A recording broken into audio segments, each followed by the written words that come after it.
வருகின்ற நாடாளுமன்ற தேர்தலில் பாஜக வெற்றி பெறுவது உறுதி. காரணம் இந்திய கூட்டணி கட்சிகளிடையே ஒற்றுமை இல்லை என்பதுதான்.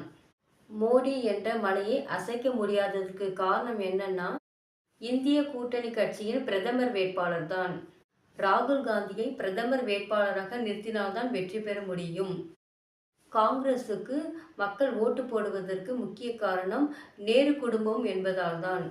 மல்லிகார்ஜுன கார்கே அவர்களை நிறுத்தினால் இருக்கிற ஓட்டும் சரியும். இதனால்தான் இந்திய கூட்டணி கட்சியிலிருந்து மம்தா பானர்ஜி, அரவிந்த் கெஜ்ரிவால், நிதிஷ்குமார் போன்ற தலைவர்கள்லாம் வெளியேறிவிட்டனர். மேற்கு வங்காளத்தில் ராகுல் காந்தி அவர்கள் நடைப்பயணம் மேற்கொண்டார். அப்போது அவர் கார் மீது கல்வீச்சு நடந்தது. இதிலே தெரிகிறது மேற்கு வங்காளத்தில் ராகுல் காந்திக்கு சரியான பாதுகாப்பு கொடுக்கவில்லை என்று. அவர்கள் கூட்டணியில் இருக்கிறோம் என்று சொல்லிக்கொண்டு மாநிலத்தில் தனியாக நிற்க ஆசைப்படுகிறார்.